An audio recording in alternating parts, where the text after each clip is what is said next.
L'Acte de Québec. Qu'est-ce que c'est?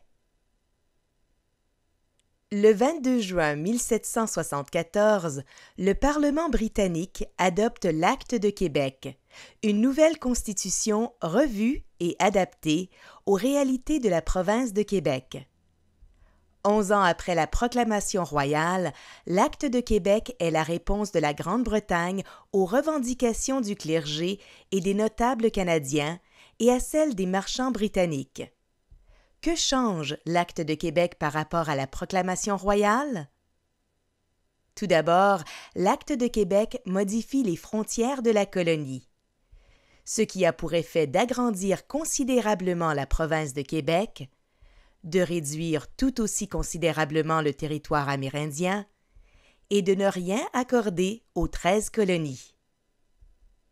La province de Québec inclut désormais, à l'ouest, 2 régions riches en fourrure, les Grands Lacs et la vallée de l'Ohio, et à l'est, le Labrador, l'île d'Anticosti et les îles de la Madeleine, d'importantes zones de pêche.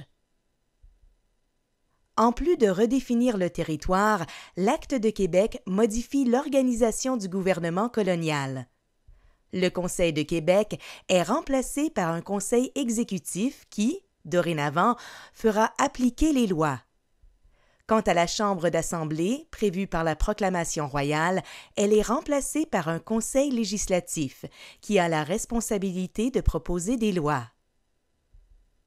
Pour satisfaire les Canadiens, l'Acte de Québec leur accorde plusieurs concessions sur le plan religieux, politique et juridique. La religion catholique est désormais officiellement reconnue par la Constitution et la dîme est rétablie, ce qui permet aux membres du clergé catholique de poursuivre leurs activités dans les paroisses, les écoles et les hôpitaux. Les Canadiens qui souhaitent obtenir un poste au sein du gouvernement colonial n'ont plus à prononcer le serment du test. Ce serment est remplacé par un simple serment d'allégeance au roi. En matière de justice, les lois civiles françaises, que Londres appelle « Lois du Canada », sont officiellement rétablies, assurant du même coup le maintien du régime seigneurial. Quant aux lois criminelles britanniques, elles continuent d'être en vigueur dans la colonie. L'Acte de Québec est bien reçu par les notables canadiens et le clergé catholique, car il réintroduit les lois civiles françaises, ainsi que la dîme et le régime seigneurial, des réalités importantes pour les Canadiens.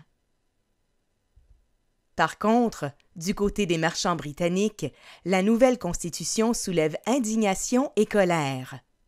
Ils doivent désormais se soumettre aux lois civiles françaises, tolérer la religion catholique et renoncer à la création d'une chambre d'assemblée. Dans les 13 colonies, l'Acte de Québec est perçu comme une véritable provocation. Le fait que Londres cède aux Amérindiens les régions à l'ouest de la chaîne des Appalaches en 1763, puis 11 ans plus tard, la vallée de l'Ohio à la province de Québec, est pour les Anglo-Américains l'affront de trop. L'idée de se séparer de la Grande-Bretagne circule de plus en plus dans les 13 colonies. La Révolution américaine est en marche.